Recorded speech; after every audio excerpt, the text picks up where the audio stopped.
Una pregunta apasionante. Cuando entró él en Jerusalén, toda la ciudad se conmovió, diciendo: ¿Quién es este? Mateo 21:10. Oh, que algo conmoviera a esta grandiosa ciudad nuestra. Me temo que al menos 1/3 de nuestra población se está asentando en una apática indiferencia hacia toda religión. No es que haya miles que profesen ser infieles, pero, aunque no profesen serlo, realmente son infieles. No es que odien el Evangelio, no les interesa oírlo ni saber qué es lo que enseña. No tienen el suficiente interés para entrar en el santuario, aunque fuera una sola vez en su vida, a menos que, influenciados por la moda o el miedo, participen en alguna observancia ceremonial. Pienso que sería muy difícil llegar a tener una noción del terrible paganismo que impera en esta gran metrópoli. Podrían recorrer todas sus calles y descubrir que la mayor proporción de su población, muy lejos de hacer alguna profesión de religión, ni siquiera visita algún lugar de adoración, y no sabe nada más de lo que el misionero citadino o la maestra de Biblia le pudieran haber enseñado. Estamos entrando en un estado de cosas muy lamentable. Necesitamos algo que le llegue a las masas y obligue a la ciudad a ser conmovida. Los cultos que se han celebrado recientemente en los teatros han sido, sin duda, de gran bendición. Hacer que las catedrales estuviesen disponibles ha sido un paso en la dirección correcta, pero cualquiera puede ver que el efecto de esos cambios en la rutina ordinaria es naturalmente transitorio. Si se sigue predicando el mismo Evangelio, no habrá una mayor atracción en un teatro de la que hay en una capilla o en una iglesia. Una vez que pasa la novedad de su predicación, se desvanece. No podemos esperar ver las catedrales abarrotadas por largo tiempo ahora, más de lo que pudimos haberlo esperado hace 20 años. Eso es bueno como una oportunidad, pero tiene que ser temporal en sus resultados. Necesitaremos algo más grande que esto antes de que accedamos a las masas de Londres. Esto es sólo un diminuto martillo, por así decirlo. Necesitamos un martillo más pesado que el de Thor para golpear esta isla y conmoverla de un extremo al otro. Cuando se tiene a 3 millones de personas reunidas en un solo lugar, no puedes moverlas abriendo simplemente media docena de teatros, o abarrotando una catedral, o llenando algún gran salón de adoración. ¿Qué signo tan esperanzador sería que la gente fuera apasionada incluso contra la religión? Realmente yo preferiría que la odiaran inteligentemente a que sean apáticamente indiferentes a la religión. Un hombre que ha reflexionado lo suficiente acerca de sí mismo para oponerse a la verdad de Dios es un sujeto más esperanzador que el hombre que no piensa del todo. No podemos hacer nada con unos troncos, pero sentimos que podemos vigorizar nuestros nervios yendo a la carga contra hombres poseídos de demonios si tenemos el verdadero evangelio para echar fuera a los demonios. Pero cuando los hombres están totalmente desposeídos de espíritu, cuando son simplemente torpes leños, pesados e irreflexivos, entonces no podemos tratar con ellos. Por mi parte, no lamento ahora la actividad del pusellismo y del papado. Aunque les temo como a un terrible mal en sí mismo, agradezco todo lo que alivie la horrenda placidez del estancamiento religioso. Si sólo nos indujera a oponernos a él, haría que el verdadero espíritu protestante de Inglaterra saliera a la luz. yo estaría agradecido por los resultados sanitarios, independientemente de lo mucho que deplore la devastadora pestilencia. Necesitamos algo que despierte otra vez a esta ciudad y la conmueva de un extremo a otro. Creo que el texto nos dice qué es lo que lo logrará. ¿Qué es aquello que conmoverá a toda la ciudad de Londres, como conmovió a Jerusalén? Un Salvador reinante cabalgando en triunfo. Jesucristo no conmovió nunca a Jerusalén hasta que montó sobre aquella asna, hasta que tendieron sus mantos en el camino, y hasta que esparcieron las ramas y clamaron, ¡Hosana! Fue entonces, cuando cabalga en triunfo como rey de los judíos, que la ciudad fue conmovida. Oh, que tuviéramos un reinante Salvador más claramente reconocido en todas nuestras iglesias. De nada sirve presentar las cosas demasiado favorablemente u ocultar nuestra vergüenza. El grito de un rey no está en medio de la iglesia en general. La antigua gloria que descansaba en el elegido del Señor ha partido en gran medida. Toma nota, Icabod, pues traspasada es la gloria de Israel. No tenemos ahora el descenso del potente brazo, ni la fuerza de un Dios presente que una vez tuvimos. El mundo sabe muy poco acerca de la Iglesia, y muy poco se preocupa de ella, en tanto que Cristo no reine en los palacios de la Iglesia.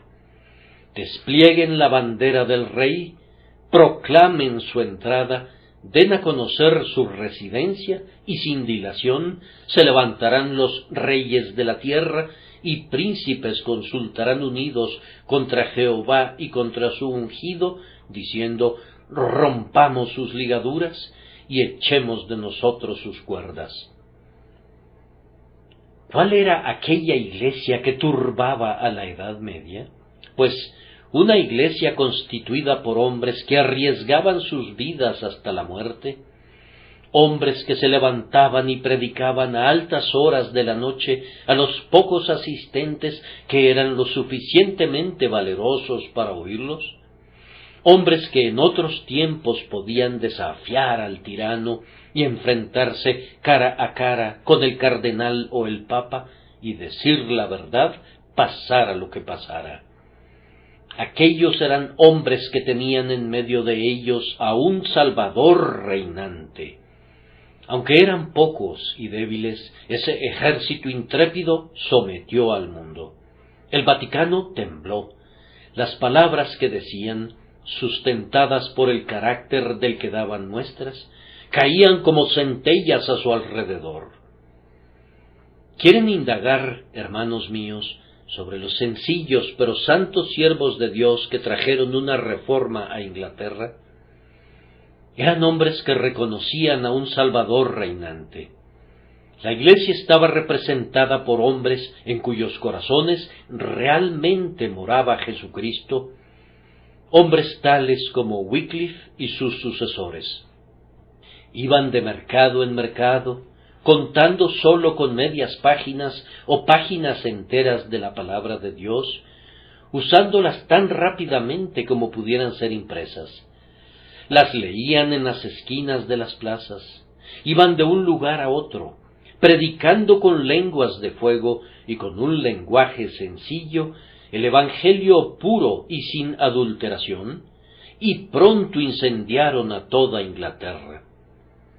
¿Y quiénes fueron aquellos que en días posteriores, en el siglo pasado, despertaron a la Iglesia durmiente? Eran hombres en quienes reinaba Cristo, hombres tales como Whitefield y los hermanos Wesley, seres que se postraban ante la dignidad real de Jesús y decían, ¿acaso por miedo a hombres débiles reprimiremos en nosotros el curso del Espíritu? Sin dejarse intimidar por ningún rostro mortal, ¿acaso suavizaban sus lenguas y moldeaban sus palabras para ganar la estimación humana? Sobre los cerros, en los cementerios parroquiales, junto a los caminos, por todas partes, desplegaban el estandarte de un Salvador reinante, y al instante las tinieblas de Inglaterra cedieron su espacio a la luz gloriosa. Y ahora, si sólo pudiéramos lograr que la Iglesia de Dios despertara, pronto veríamos conmovida a toda la ciudad. Nuestros ministros deben predicar el Evangelio, y deben predicarlo con algo semejante a la fuerza. En lugar de regalarnos con ensayos morales y discursos elaboradamente preparados, deben hablar con el corazón, con palabras tales como las que Dios les dé para la ocasión.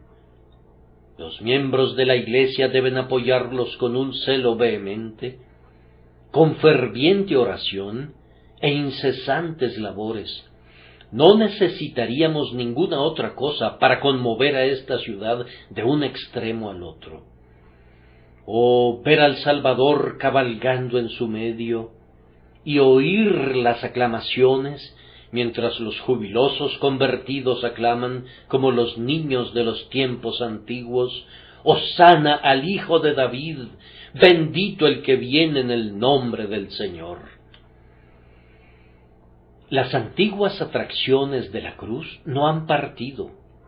No se puede predicar a Cristo sin obtener como resultado una congregación. Si predican el Cristo honestamente y lo predican plenamente, la gente tiene que venir a oír. Aunque odien y desprecien la verdad, regresarán para oírla.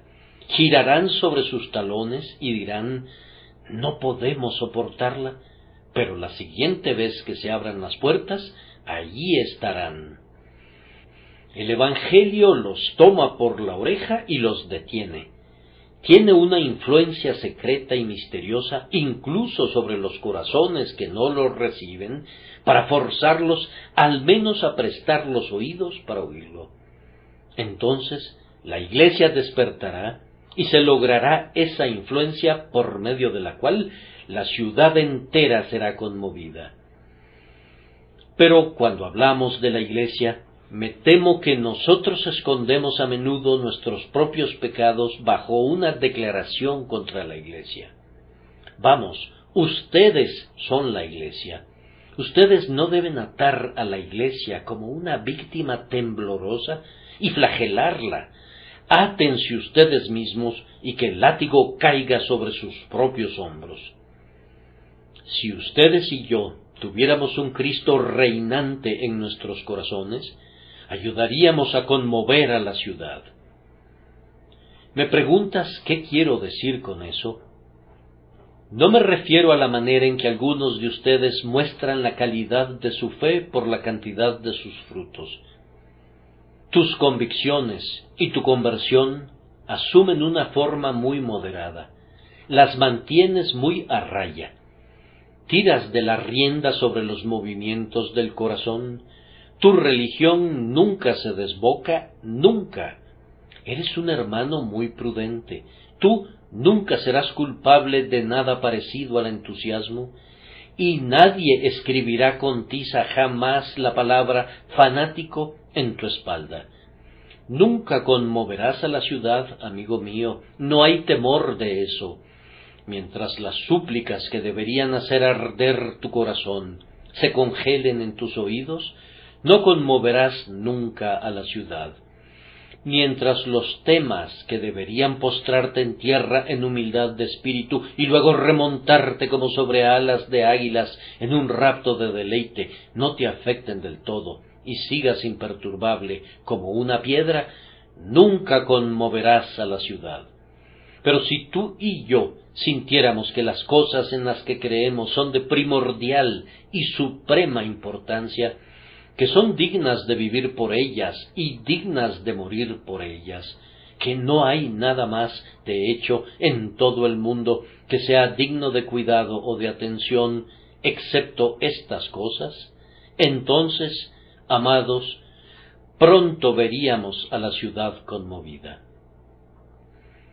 un cristiano ferviente plenamente entregado a su Señor, un alma perfectamente devota a Cristo, es de más valor para ganar almas y para conquistar al mundo que 50,000 individuos que son meros profesantes. Ustedes saben lo que solía suceder en las guerras antiguas. Toda la tropa servía a su manera, pero era un solo hombre el que constituía el vértice del triángulo, quien rompía las filas del enemigo y recogía todas las lanzas y las juntaba en su propio pecho. Era él quien conseguía la victoria. El hombre que arremetía primero con su hacha de combate y mataba al enemigo, y daba ánimo a todos los trémulos soldados que iban detrás. El hombre que les decía que la victoria sería para los valerosos y que siguieran adelante contra pronósticos pavorosos. Ese era el hombre que hacía famoso a su país. Y necesitamos cristianos así en estos días, que no conozcan el miedo, que no crean en la derrota y que estén animados por la seguridad de que el Dios Altísimo está con nosotros y que seguirán adelante y adelante y adelante, venciendo y para vencer. Vean, quien conmueve a la ciudad es un Cristo reinante, Cristo que cabalga en el corazón en una gloriosa procesión de aclamación jubilosa. Esto es lo grandioso que conmoverá a las apáticas masas de Londres. La gran multitud, al ser conmovida, hará la pregunta: ¿quién es este? Y sería algo desafortunado si tú, que estás con Cristo, no fueras capaz de dar una respuesta. Algunos de ustedes, cuyos corazones son rectos para con Él, espero, a duras penas están atentos a este precepto. Estad siempre preparados para presentar defensa con mansedumbre y reverencia ante todo el que os demande razón de la esperanza que hay en vosotros. En verdad, por encima de todo, yo desapruebo que obtengan su credo de mí, que edifiquen su credo sobre el hecho de que el predicador ha dicho tal y tal cosa. Necesitamos estudiantes de la Biblia como cristianos, hombres que no solamente crean en la verdad, sino que tengan buenas razones para creerla. Hombres que puedan enfrentar el error con el argumento, escrito está, y puedan sostener la verdad a cualquier riesgo, usando armas tomadas de la armería del libro inspirado de Dios. Oh, que tuviéramos entre nosotros más personas aptas para ser maestros, pero, ay, me temo que tendremos que decir de muchos de ustedes, como dijo Pablo de los débiles de su tiempo, que debiendo ser ya maestros, tenían necesidad de que se les volviera a enseñar, y cuando debían haber estado partiendo el pan de vida para otros, ellos mismos necesitaban todavía ser alimentados con leche. Espero que ese no sea el caso en cuanto a nosotros. Espero que podamos crecer en gracia de tal manera que cuando se haga la pregunta ¿quién es este?, seamos capaces de responderla. Amados, ¿tienen el deseo de hacer el bien a sus semejantes? ¿Tienen un anhelo vehemente en su alma de ser el instrumento para llevar a otros a Cristo? Para cumplir esto, es necesariamente imperativo que tengan un conocimiento de Jesús. Ha de ser un conocimiento de corazón. Ustedes les dicen algunas veces a sus hijos que aprendan sus lecciones de memoria. No se puede aprender a Cristo de ninguna otra manera. No se puede aprender de Cristo con la cabeza. Solamente el amor puede aprender el amor. Y Cristo es el amor encarnado. Es a través de amarle y de tener comunión con Él que llegarán a entenderle. Han de conocerle de memoria. Luego tienen que conocerle en la práctica. yo no consideraría de valor ninguna respuesta a mis ansiosas indagaciones que proviniera de una persona meramente teórica. ¿Acaso no podría leer el libro y averiguar yo mismo la teoría? Yo necesito ser enseñado por alguien que ha gustado y tratado las cosas de las cuales habla. Amados hermanos en Cristo, busquen conocer a Jesús viviendo en Él. Beban de su sangre, coman de su carne, estén en constante comunión con Él hasta que su unión vital con su persona trascienda su fe mediante una constante experiencia jubilosa. Conozcan a Cristo prácticamente. Amados, procuren también conocer a Cristo a través de ser enseñados por su Espíritu. Ese conocimiento de Cristo que obtenemos del entendimiento humano es de poco valor. El único conocimiento verdadero es la revelación de Cristo en nosotros por medio del Espíritu Santo. Juan Bunyan solía decir que él predicaba únicamente las verdades que el Señor había grabado con fuego en él. Oh, que el Señor grabe con fuego esas verdades en ustedes, que se agrade el Señor en escribir en las tablas de sus corazones la historia de su Señor, de tal manera que, cuando cualquiera les preguntara, ¿quién es éste?, no necesiten hacer una pausa ni por un instante, o pedirle a algún teólogo que les ayude a dar la respuesta, sino que de buena gana les digan a los pecadores por doquier cuán amoroso Salvador han encontrado. Esta indagación acerca de Cristo ha de ser atendida siempre con una respuesta clara y precisa. Si yo pudiera predicar un solo sermón más antes de morir, sé de lo que debería tratar. Debería ser acerca de mi Señor Jesucristo. Y pienso que, cuando lleguemos al término de nuestro ministerio, algo que deploraremos será no haber predicado más acerca de Él. Estoy seguro de que ningún ministro se arrepentirá jamás de haber predicado demasiado de Cristo. Ustedes que están en Jesús, hablen mucho acerca de Él, y su plática debe ser muy sencilla. Díganles a los pecadores que Dios fue hecho carne y habitó entre nosotros, y sus discípulos vieron su gloria, gloria como del unigénito del Padre, lleno de gracia y de verdad.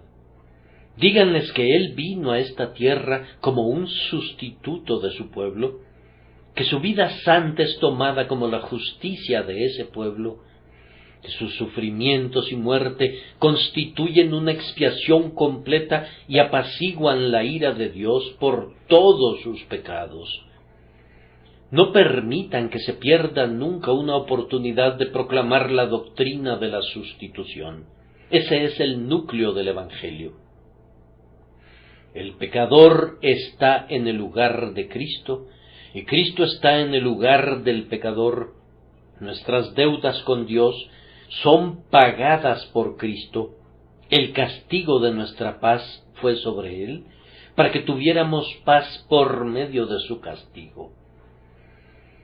Quisiera expresar este tema muy denodadamente a mis amados hermanos y hermanas en Cristo Jesús, y especialmente a ustedes que pertenecen a la membresía de esta iglesia.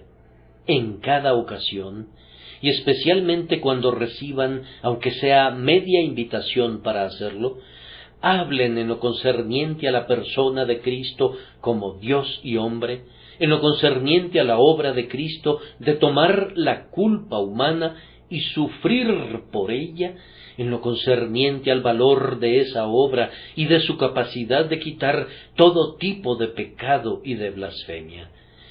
Díganle al peor pecador que la sangre de Cristo puede limpiarlo. Díganselo al borracho, a la ramera, al ladrón y al asesino. Díganles a todos ellos que el que crea en Él no es condenado y nunca por miedo o por vergüenza, rehúsen dar una respuesta a una indagación tan esperanzada como esta: ¿quién es este? ¿Y qué les diré a ustedes que son movidos por la curiosidad para hacer esta pregunta: ¿quién es este? Me figuro que había algunas personas en Jerusalén que estaban tan ocupadas con sus actividades comerciales que no indagaron: ¿quién es este? Oh, dirían, no tenemos necesidad de traspasar el umbral para ver lo que la turba está haciendo en la calle. Muchos niños claman «¡Hosana!» y un número de ociosos chismosos siguen a un tipo ridículo que cabalga sobre un asno por la calle. Eso es todo. Otras personas, sin duda, tenían el gusanito de la curiosidad. No podían evitar indagar, así que salieron a la calle, se introdujeron en medio de la multitud y le preguntaban a alguien: «¿Quién es este?». «No lo sé», respondía el otro, «yo también he venido para averiguarlo». «Pero, ¿quién es este?», repetían una y otra vez, y muy probablemente recibían 6 respuestas erróneas antes de recibir la respuesta correcta. Se abrían paso a empujones y al fin conseguían un buen lugar para observar, tal vez subiéndose a un árbol como lo hizo Zaqueo. Y allí estaban, muy alertas, tratando de obtener una respuesta a la pregunta: ¿quién es este? Bien, yo supongo que una curiosidad como esta podría albergarse en su mente. De cualquier manera, yo la tuve en mi mente una vez, y creo que hay muchos que la tienen ahora. Les diré en qué ocasiones es alimentada esta curiosidad. Un trabajador ha acostumbrado trabajar con otro que con frecuencia se encontraba intoxicado, un mal hablado habitual, y tal vez incluso un ser propenso a veces a blasfemar. Le nota inesperadamente un carácter cambiado, morigerado en toda su conducta, afectuoso, considerado con su esposa y con sus hijos, diligente y además de todo esto, ahora es religioso. ¿Qué cambio? ¿Podría pasar inadvertido? O tal vez visita la casa de un vecino y descubre que el vecino está muy enfermo e indispuesto. El vecino es un trabajador con una numerosa familia y sería muy grave que se muriera y dejara huérfanos a esos pequeñitos. Pero él se endereza en la cama y le dice a su amigo visitante que no le preocupan para nada esos temas, pues todo lo ha puesto en manos de Dios. Le dice: «Yo solía angustiarme y preocuparme, pero ahora, ya sea que viva o muera, lo dejo todo en manos de Dios. Estoy perfectamente resignado a su voluntad. Cristo está conmigo aquí, y encuentro que es dulce quedarse plácidamente en sus manos y no conocer otra voluntad que la suya». «Oh», dice el hombre, «¿quién es este que ha provocado tal cambio en mi vecino? ¿Cuál podría ser la causa de este cambio? ¿Cuál será la razón de esto?». En otro caso, un hombre vigila a otro, le persigue, se mofa y se ríe de él, y le lanza todo tipo de amenazas e improperios. Ve que todo lo soporta muy ecuánimemente. Sabe que no puede tentarle a hacer lo que es malo, aunque procure hacerlo con mucho ahínco. La senda de la integridad es hollada año tras año, y el hombre mundano, al mirarlo, no puede descifrarlo. Pregunta: ¿quién es este? Ve a otra persona, a un cristiano feliz, vivaz, entusiasta y dichoso. Bien, piensa este hombre, yo tengo que ir al teatro para divertirme. He de tener compañía y he de beber una cierta cantidad de licor antes de levantarme el ánimo. Pero he aquí un hombre alegre y lleno de vida, sin necesidad de todas estas cosas. Es pobre pero es feliz. Tiene una chaqueta de pana, pero no tiene un corazón de pana. Él es tan feliz como un rey. Su alma es dichosa en su interior. No puedo descifrarlo. ¿Quién es este? Estas cosas agitan la curiosidad de los hombres, y yo espero, queridos amigos, que ustedes procuren despertar más y más la curiosidad por este plan. Y cuán a menudo un santo lecho de muerte agita esa curiosidad. Cuando el creyente agonizante canta victoria o se sume en su descanso con perfecto gozo, el mundano le contempla y pregunta: ¿quién es éste? No logro captarlo, no logro comprenderlo. Ahora, no ha de sorprendernos, mis queridos amigos, que haya alguna curiosidad por saber acerca de Cristo. Debería haber mucha más curiosidad. Consideren que Dios mismo les habla por Cristo. Hablará Dios, y al hombre mortal no le habría de importar oír lo que Dios le dice. Me hablará Dios a mí por su amado Hijo, y no tendré oídos para oír la palabra divina. Debería estar ansioso por conocerla. Los profetas hablaron de Cristo. Moisés, David, Isaías, Jeremías, todos ellos hablaron de Cristo. Se dieron todos esos testimonios acerca de Él, y no me habría de importar conocer de Él. Cuando Él vino a la tierra, fue con cánticos de ángeles, y una nueva estrella fue colgada para darle la bienvenida a su nacimiento. ¿Y acaso no tengo curiosidad por saber de Él? Entiendo que su persona es compleja, que Él es a la vez Dios y hombre. Él es una persona extraña y maravillosa. ¿Acaso no deseo saber más de Él? Descubro que murió y que resucitó de nuevo, y que hay un estrecho vínculo entre su muerte y resurrección con el perdón de nuestros pecados y la justificación de nuestras almas. ¿Acaso no quiero saber nada al respecto de eso? Cristo ha venido para resolver el más tremendo problema. Ha venido para contarnos de la vida más allá de la tumba, de la inmortalidad una vez que la corrupción ha cumplido su trabajo. ¿Acaso no tengo curiosidad acerca de esto?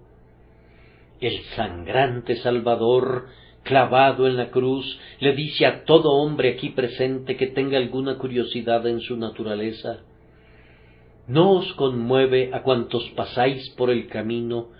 Mirad y ved si hay dolor como mi dolor que me ha venido.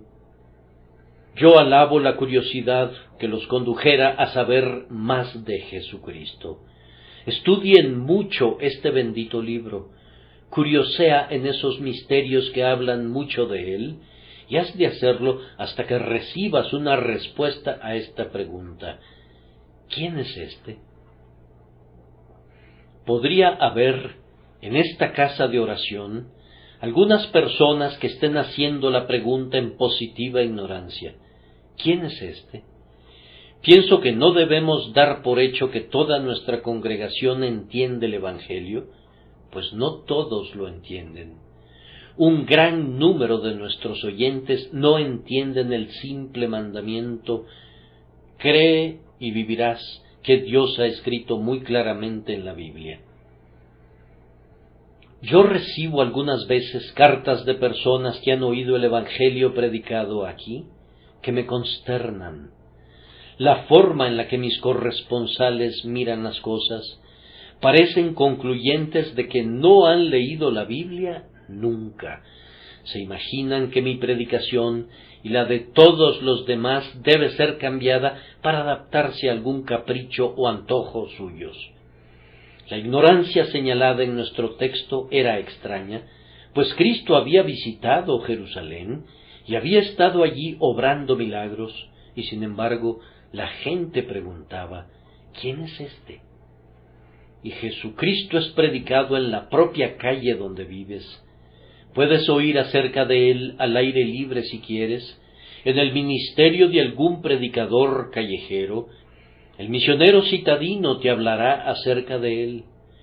Puedes comprar un testamento por 2 centavos, cualquiera puede saber acerca de Jesucristo, y sin embargo, hay una gran cantidad de personas que no saben nada acerca de Él.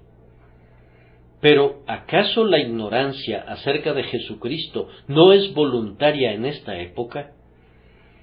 Quienes desconocen acerca de Jesucristo no tienen a quién culpar sino a sí mismos. Permítanme recordarles que esta ignorancia es muy dañina.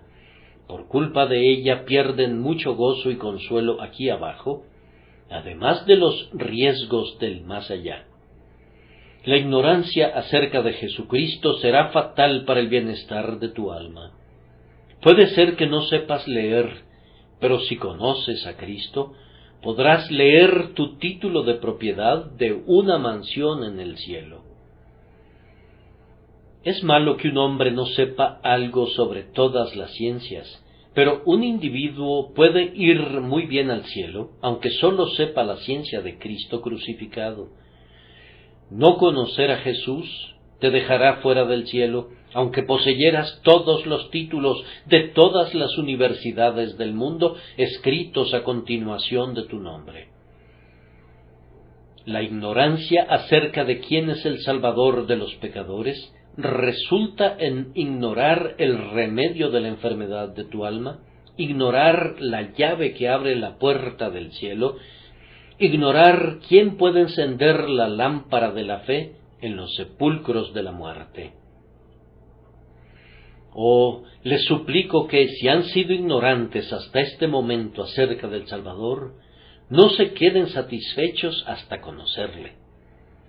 Y cuando hablo de ignorancia acerca de Cristo, no me refiero a ignorancia de su nombre, ni del hecho de que existe tal persona. Me refiero más especialmente a aquella ignorancia espiritual que es muy común entre las personas mejor informadas. 9 de cada 10 personas que asisten a un lugar de adoración no saben el significado del derramamiento de la sangre del Salvador para remisión del pecado. Si los presionas para que te digan cómo es que Cristo salva, te dirán que Él hizo una cosa u otra por la cual Dios puede perdonar el pecado. Aunque el grandioso hecho de que Cristo fue realmente castigado en el lugar y posición y en el sitio de su pueblo elegido es un hecho tan claro como el mediodía en la Escritura, ellos no lo ven. La doctrina de la redención general, que Cristo murió por los condenados en el infierno y sufrió los tormentos de quienes después son atormentados eternamente, me parece que es detestable, subversiva de todo el Evangelio y destructiva de la única columna sobre la cual son edificadas nuestras esperanzas. Cristo estuvo en el lugar de sus elegidos, hizo una plena expiación por ellos sufrió de tal manera que ningún pecado será puesto a sus puertas. Así como el amor del Padre los abrazó, así la muerte de su Hijo los reconcilió. ¿Y quiénes son estos que son redimidos así de entre los hombres? Son aquellos que creen en Jesucristo. Esta definición no es más sencilla que concluyente para aquellos a quienes la obra del Espíritu de Dios es inteligible. Si en verdad pones tu confianza en Él, es evidente que Cristo murió por ti de una forma y de una manera en la que nunca murió por Judas. Él murió por ti tan vicariamente que las ofensas que cometiste le fueron imputadas a Él y no a ti, y por tanto tus pecados te son perdonados. Si confías en Él, no puedes ser castigado por tus pecados, pues Cristo fue castigado por ellos. ¿Cómo pueden ser exigidas de ti las deudas que fueron pagadas originalmente por tu Salvador? Tú has sido absuelto. El Señor dijo, si me buscáis a mí, dejad ir a estos. Y cuando prendieron a Jesús, dejaron ir a su pueblo escogido. Tú has sido absuelto. Delante del tribunal de Dios estás exonerado. Nadie te podría acusar de nada si confías en Jesucristo, pues Él sufrió lo que te correspondía. La ignorancia de esa gran verdad fundamental del Evangelio entero mantiene a miles en las tinieblas. Es la gran bola y la cadena en la pierna de muchos prisioneros espirituales, y si sólo supieran eso, y pudieran deletrear sustitución sin ningún error, muy pronto entrarían en el gozo y la libertad perfectos. Además, se piensa que la expresión ¿quién es este? Reflejaba desprecio de parte de muchos. Decían, ¿qué es lo que sigue? Hemos oído acerca de todo tipo de agitaciones y ruidos, y ahora, ¿qué sigue? He aquí un hombre que no tiene dónde apoyar su cabeza, sin embargo, pasa cabalgando como un rey. He aquí un hombre que viste la túnica común de un campesino galileo, y hay gente que tiende sus mantos en el camino y tienden ramas de árboles delante de él. ¿Qué sigue ahora y qué sigue después? Posiblemente algunos dijeran con un tono de escarnio, bien, ¿qué veremos en el futuro? El rey de los judíos, sí, seguro, su padre y su madre están con nosotros. ¿No es este el hijo del pobre carpintero? Rey de los judíos, en verdad. Y así, sólo lanzaban una mirada de desprecio y se alejaban. Sí, pero, amigos, deténganse un momento. Algunas personas que desprecian merecen ser despreciadas, pero nosotros no las trataremos así. Después de todo, ¿no puede ser algo muy bueno y sabio burlarse del Salvador si recuerdan que los ángeles no se burlan y nunca se burlaron de él? Los ángeles vinieron con él cuando descendió la primera vez al pesebre de Belén. Vinieron con cánticos de júbilo en aquella noche memorable cuando nació de la Virgen. ¿No cantaron gloria a Dios en las alturas y en la tierra paz, buena voluntad para con los hombres? No te burles allí donde los ángeles cantan. Cuando él se alejó después, en una hora de terrible aflicción, al huerto de Getsemaní, donde grandes gotas de sangre cayeron a la tierra, los ángeles vinieron y le fortalecieron. Vigilaban en torno al madero sangriento y se preguntaban cómo el Señor de gloria podía morir así. Y cuando entró al sepulcro, me parece que colgaron sus arpas en silencio por un tiempo. Esto sabemos, que al tercer día, cuando él rompió las ataduras de la muerte, uno de los ángeles llegó para rodar la piedra, y otros dos se sentaron, el uno a los pies y el otro a la cabecera del lugar donde Jesús había sido puesto. Y cuando los 40 días se hubieron cumplido y ascendió a su morada, trajeron su carro de lo alto para que lo condujera a su trono, batieron sus alas triunfantes y clamaron: la gloriosa obra está concluida. En el cielo claman: el Cordero que fue inmolado es digno. El más poderoso arcángel en la gloria considera un honor cumplir las encomiendas de Jesucristo. Entonces, no te burles. ¿De qué te burlas? Estos espíritus son por lo menos tan sabios como tú. Haz una pausa por un instante y honrad al Hijo para que no se enoje y perezcáis en el camino. ¿No te interesan a ti los ángeles? Entonces, escucha, no te burles, pues hay hombres tan sabios como tú que no se han burlado de Cristo. Tú mencionas a algún gran hombre que fue un burlador. Ah, bien, pudiera haberlo sido, pero los grandes hombres no son siempre sabios. Pero, por otro lado, en lo que Newton creía, en lo que Locke confiaba, de lo que Milton cantaba, de lo que un Bunyan podía soñar en la cárcel de Bedford, no puede ser algo tan despreciable después de todo. Yo podría mencionar algunos nombres de quienes no podrías ni querrías burlarte. Te reconocerías desconocido e innoble si los llamaras desconocidos e innobles.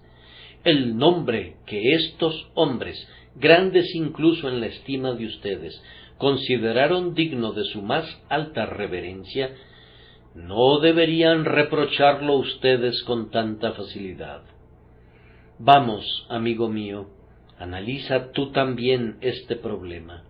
Dale un poco de ejercicio a tu entendimiento con esta pregunta. ¿Quién es éste? Procura saber quién y qué es Cristo y considera si no es un Salvador adecuado para ti. No finjas ser desdeñoso, pues, después de todo, si bien lo consideras, no hay nada que despreciar. ¿Cuál es la historia del Evangelio? Es esta, que aunque seas el enemigo de Cristo, Cristo no es tu enemigo. Aquí está la historia, que cuando aún éramos enemigos suyos, a su tiempo Cristo murió por los impíos. Yo no podría despreciar nunca a un hombre que amó a sus enemigos, y si le viera venir para morir y salvar a otro, siendo ese otro su enemigo, no podría despreciarle. Podría considerarlo imprudente y podría pensar que el precio de su valiosa vida es demasiado caro para comprar a los seres miserables por quienes murió, pero no podría despreciar su amor. Oh, hay algo tan majestuoso en el amor de Cristo que no puedes burlarte de él. Quita ahora esa mueca de tus labios. Él no murió por algo suyo, en ningún sentido. Él se desangró por sus amigos, es más, por sus enemigos. Su oración de moribundo fue: Padre, perdónalos, porque no saben lo que hacen. E incluso cuando sus amigos lo abandonaron, sus últimos pensamientos fueron para ellos. Aunque era rico, por nuestra causa se hizo pobre, para que, con su pobreza, nosotros fuésemos enriquecidos. No hay ningún objeto de burla en esto. Él hace a un lado su gloria, cuelga su manto de azur en el cielo, y se quita de sus dedos los anillos para colgarlos como estrellas, y desciende y nace como una débil criatura. Permanece en el regazo materno, vive tan sumido en la pobreza que no tiene dónde recostar su cabeza, y cuando la zorra fue a su madriguera y el pájaro voló a su nido, él fue a la solitaria montaña y sus guedejas fueron humedecidas por el rocío de la noche. Dame de beber, dice, sentado junto al pozo de Samaria. Él es abandonado, despreciado y desechado entre los hombres, y cuando muere, incluso Dios mismo lo abandona. Jesús clama: ¿por qué me has desamparado? Y todo esto se debió a su poderoso amor, a su amor que todo lo vence por los hijos de los hombres. Tú no puedes despreciar a este hombre. Yo amaría al Salvador incluso si no hubiera muerto por mí. No podría evitarlo. Mi corazón tiene que aceptar un amor como el suyo, la desinteresada renuncia de todo por causa de quienes le odiaban. Tiene el derecho de reclamar los afectos de nuestro corazón. No lo desprecies. Permíteme que te lo repita, pues tú no sabes si un día podrías estar donde él está. Oh, si supieras que te lavaría con su preciosa sangre y te limpiaría, si supieras que te echaría el manto de su justicia, si tú supieras que te llevaría a lo alto para que estés con él, y pondría la rama de palma en tu mano y te haría cantar por siempre sobre la victoria por medio de su preciosa sangre, no le despreciarías. Y sin embargo, esa será la porción de todos ustedes si creen en él, si se apoyan completamente sobre su obra terminada. Donde él está, allí estarán ustedes y verán su rostro. No desprecien a quien es el amigo del pecador. ¿Acaso puede caerles mal aquel que es el amante de su alma? ¿Cómo pueden rechazar ser sus amantes? Derramando sus lágrimas sobre ustedes y su sangre por ustedes, ¿cómo podrían hacer otra cosa que arrojarse a sus pies? No le desprecien finalmente, pues él viene otra vez rodeado de pompa y gloria. No hablen con ligereza de quien está a la puerta. Él viene en camino, tal vez, mientras estoy hablando de estas cosas incomparables. Pronto podría venir en medio de nosotros, pero vendrá con una guirnalda que es un arco iris y nubes de tormenta. Él vendrá sentado sobre el gran trono blanco, y todo ojo lo verá, y también lo verán quienes le traspasaron. No lo desprecien ahora, pues no podrán despreciarle entonces. ¿Harán ahora lo que no podrán hacer entonces? Oh, qué diferente historia contarán algunos hombres cuando Cristo venga. ¿Cómo ocultarán sus rostros sumamente detestables aquellos que le endilgaron nombres detestables? Pasen al frente ahora, no hagan el papel de cobardes. Pasen al frente ahora y escupan en el rostro una vez más, ustedes, villanos, que una vez lo hicieron mientras él vivía. Vengan y clávenle otra vez al madero. Judas, ven y dale un beso, como lo hiciste una vez. ¿Pueden verlos? ¿Cómo huyen? Ocultan sus cabezas, ya no le desprecian ni le rechazan, sino que el clamor de ellos es: peñas, caed sobre nosotros y escondednos. Ustedes, montes, abran sus entrañas y provéannos un escondite. Pero eso no puede ser. Los ojos de amor del Cordero se han convertido en los ojos de fuego del león, y aquel que fue manso y dulce ahora se ha convertido en fiero y terrible. La voz que una vez fue dulce como música, ahora es fuerte y terrible como el estrépito de un trueno. Y aquel que una vez prodigó misericordia, ahora prodiga rayos de venganza. Oh, no desprecien a aquel que vendrá pronto en su gloria. Póstrense ahora y honrad al Hijo, para que no se enoje y perezcáis en el camino, pues se inflama de pronto su ira. Pregunta: ¿quién es éste? Y cuando hagas la pregunta, respóndela tú mismo. Tal es mi amado, tal es mi amigo, oh doncellas de Jerusalén. Confía en Jesucristo, pecador, y sabrás quién es, y Él, sabiendo quién eres tú, te salvará con una gran salvación. Amén.